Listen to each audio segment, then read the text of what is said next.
Now, look at it this way. See the whole vast world as infinite states. All states. If they're all states, and you are an immortal being, you are not a state, you are immortal. You enter a state, and the state becomes alive. Therefore, you are not to blame if you enter a state unwittingly, and it's a horrible state. Men not knowing that you are in a state, they condemn you. But you have to express the contents of that state. If you enter the state of poverty, you have to experience poverty.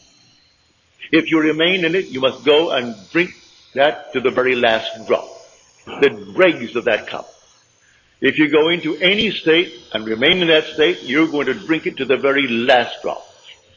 But you can get out of a state. You don't have to remain in it if you know it's a state.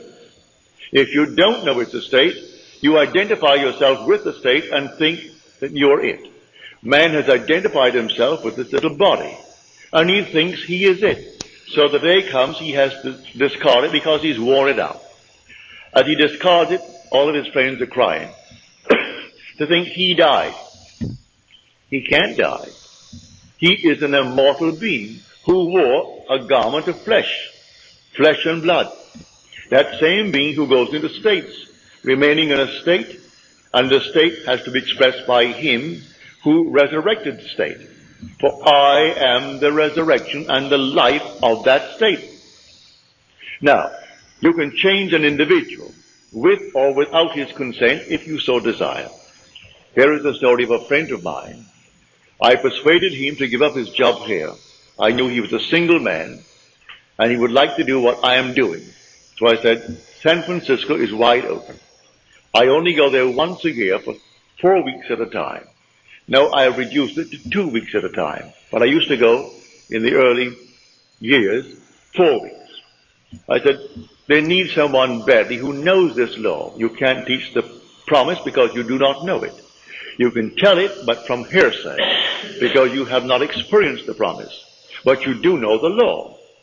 And you are presentable, you are a gentleman, you go up there, I will not give you any money. But I will give you my mailing list of 500. It's a live list. And you send out my list. When I go, I will tell them that I allowed you to have my list. And I will get behind you in that manner, but not in any other way. You've got to go on faith. Well, he quit his job here. He had seniority of 8 years in the place that he worked. He goes up to San Francisco, and he made arrangements to open. He had a little dog, lovely little dog, and he was walking this dog one afternoon before he opened. And a man came over and greeted him and said, what a nice little dog you have. And then after the usual greetings, he said, can you help me out? I haven't eaten today. I'm out of work. And my friend said, no, I have no money, but I will do what I can, but I can't give you any money. The man couldn't quite understand that. You can't give me money. What else could you do? My friend did not move one step after he said no to the request. The man went on. He remained there until he imagined that man in his presence gainfully employed, happy in the job, and standing on his own feet. That was taken the story in the book of Acts, when a man came to John and Peter, and he could not stand on his own feet, and he was begging at the temple door. And Peter said, gold and silver have I not for thee, but such as I have give I unto you. Rise and walk. And he rose and walked. It doesn't mean a cripple jumped up and walked. That's an entire different structure that I do know is possible when you wear the garment of God. You couldn't come into the presence of anyone as a cripple. The minute you came by, he ceases to be a cripple. If he has no feet, feet come and fill the sockets. If he's blind, they come in and fill the sockets. And he is not blind. And you do nothing to do it. No compassion. You simply are so perfect that nothing imperfect can remain in your presence. But in this case, on this level, no one is actually going to jump up from the crippled state and start walking. But he takes a man who is crippled, who is standing on other people's feet by begging from them. Well, a month later, he was walking his dog and he saw this man and he crossed the street. The man crossed the street and came over to him. He said, I don't suppose you remember me. He said, oh yes, I do. I remember you just about a month ago that you asked me for money. He said, yes, and I want to thank you for not giving it to me, and extended his hand to my friend. He said, had you given me the money, I today would be asking you for money.